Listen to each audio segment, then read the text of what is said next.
আসসালামু আলাইকুম। আমি এখানে একটা কম্প্যারিজন করব, বাট আমার কম্প্যারিজনটা শুনলে হয়তোবা অনেকে হাসবেন, হয়তোবা মজা করবেন। তো কম্প্যারিজনটা হচ্ছে যে আমি হাসনাত আবদুল্লাহর সাথে জিয়াউর রহমানের কম্পেয়ার করব। কেন কেন জানেন?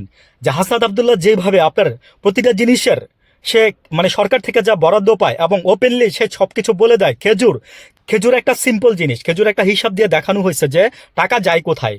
তুষার সাহেব, হ্যাঁ, যাকে দেখতে দেখতে বড় হয়েছিলাম ছোটবেলায়, শুভেচ্ছা অনুষ্ঠান করতো, শুভেচ্ছার উপস্থাপক ছিলেন উনি, আপনার ইত্যাদির সাথে প্রতিদ্বন্দ্বিতামূলক অনুষ্ঠান করতেন, তাই ওনাকে বাংলাদেশের মানুষ তখন থেকে ভালোবাসতো।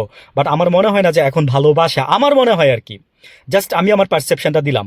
তো উনি বলছে যে খেজুর নিয়ে হাসনাত আবদুল্লাহ বলে এটা এটা কোনো কথাই হইতে পারে না। ভাই, আপনার মাথায় যদি মেধা থাকে, হয় বলবো যে আপনি মানে মানে চাতুরতা দেখাচ্ছেন, আর নাহলে বলবো যে আপনি মানে বোকা।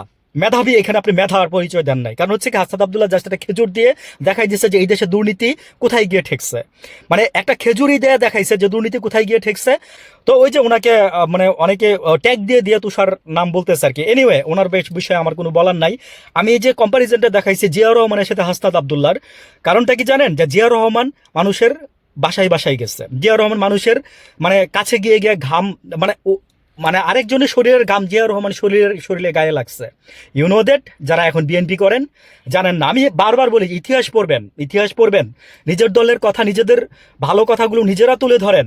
কিন্তু আপনারা এখানে আইসা জাস্ট এই যে বটবাহিনী যারা আছেন তারা অনেক কিছু করেন। হোয়াট এভার, আমার সাথে তাদের কোনো ফ্রিকশন নাই। আমি মানে সেদিক থেকে ভালো আছে। এখন কথা হচ্ছে যে আমি বলতে চাচ্ছি জিয়াউর রহমান এবং হাসনাত আবদুল্লাহ সেম ক্যাটাগরি, তাদের মধ্যে কোনো তফাৎ আমি খুঁজে পাই না। উনি ছিলেন ওই জেনারেশনের, আর হাসনাত আবদুল্লাহ হচ্ছে আমাদের এই জেনারেশনের। যেমন তার মানে সাহস আছে বুকে, যেমন সে কথা বলতে পারে, যেমন সে মনে করেন যে আপনার অন্যায়টাকে সে বলতে ভয় পায় না। তার কথা হচ্ছে কি, যে মরে গেলে যাব, মরবো তো একবারই। যারা এই রাজনীতির অঙ্গনে যারা নতুন পা ফেলছে, আমরা কিছুটা আশাবাদী তাদেরকে নিয়ে।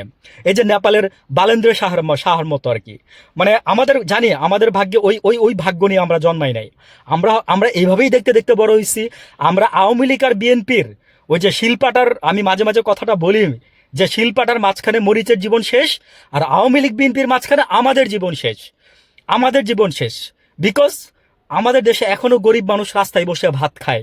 আমাদের দেশের প্রধানমন্ত্রীরা কি দেখে না? আমাদের দেশের মন্ত্রীরা কি দেখে না? আমাদের দেশে যারা রাজনীতি করে তারা কি দেখে না? আমরা দেখি, তারা দেখে না কেন? ভাই, আপনারা কি প্রাডো গাড়িতে চড়েন তাই দেখেন না? আমার তাই মনে হয় আর কি।